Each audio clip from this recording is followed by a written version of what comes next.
Cum se fabrică un tiran precum Georgescu vom descoperi astăzi cu ajutorul dictatorului Ugandei Idi Amin Dada.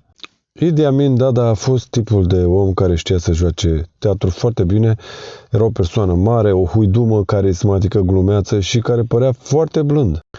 Dacă te uitai la el, nu ți-ai fi imaginat că ăsta este în stare să facă crimele pe care le-a făcut. Un uriaș zâmbăreț mereu cu o voce blândă și care îți dădea sentimentul că e de-al tău. Exact cum face Delimachea nostru, de le-a băgat ăstora în cap că el e alesul, e din popor, e cel mai educat și cel mai carismatic om de pe planetă, cu vocea lui blândă și teatrală, care promite mereu curățenie și moralitate plus adevăr. Dar dincolo de aceste vorbe știm cu toții că se ascunde o poftă enormă de conducere și de putere. După ce a pus mâna pe Uganda, Idi Amin a început să caute vinovați, să pedepsească ca să le dea poporului ceea ce a promis. Băi, pedepsesc eu pe toți, fac eu drag. Recunoașteți retorica? O întâlnim la Delimachea al nostru.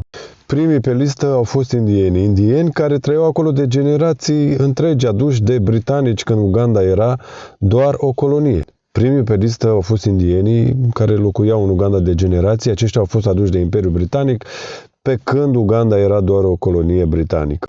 Comunitatea indiană ținea mare parte din economie, bănci, magazine, comerț în general. Idi Amin i-a numit paraziți și trădători, exact genul ăla de discurs xenofob pe care îl întâlnim și astăzi la Delimachea. Vă aduceți aminte, străinii care ne fură țara, globaliștii care ne controlează, etc. De ce vă zic eu să vă uitați în istorie ca să puteți întrezări viitorul? Pentru că tocmai asta s-ar putea întâmpla și la noi în țară, da?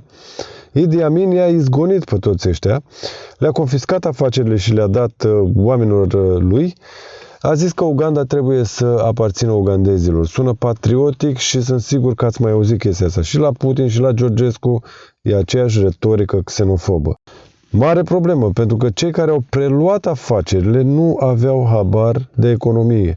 Erau praf. Și în curând au început să se închidă fabricile, fermele au dat faliment, rafturile magazinelor s-au golit și economia ugandeză s-a prăbușit. A recunoscut Idi Amin vreo greșeală? Sub nicio formă. A început să omoare și în stânga și în dreapta. L-ați văzut pe Georgescu să recunoască vreo ceva din fanteziile proiectate în media? Niciodată. Mereu va da vina pe străini, pe ocultă, pe sistemul corupt. Este retorica lui. Revenim la Idi Amin. După ce totul s-a dus de râpă din pricina sa, iar lumea a început să devină mai vorbăreață, mai cărcotașă, ce a făcut Idi al nostru? A inventat un război. Suntem în pericol, ne atacă, trebuie să ne apărăm.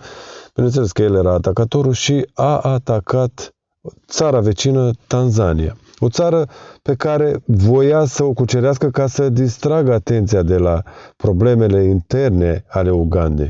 Din nefericire pentru Idi Amin, războiul a mers prost, foarte prost. Tanzania a intrat în Uganda, iar Amin a fugit în Arabia Saudită, iar visul lui de glorie s-a terminat în rușine. Totuși, până în ultima clipă, Idi Amin a susținut că el a fost un erou, că a vrut să apere poporul, că a luptat pentru popor și că a apărat națiunea. Dacă schimbi numele în loc de Idi Amin îl pui pe Delimachea, vei vedea că au aceeași retorică. Nu e vina lui, nu a fost el de vină. El e patriot, e singurul care luptă pentru țară, etc.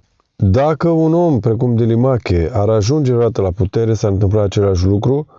Promisiuni frumoase la început, discursuri patriotice, iar apoi ură, vinovați inventați și haos total, economic, social, din orice punct de vedere. În fond și la urma urmei, toți tiranii încep la fel. Spun că o fac din dragoste de țară, dar sfârșesc distrugând exact țara pe care ei au jurat că o vor salva.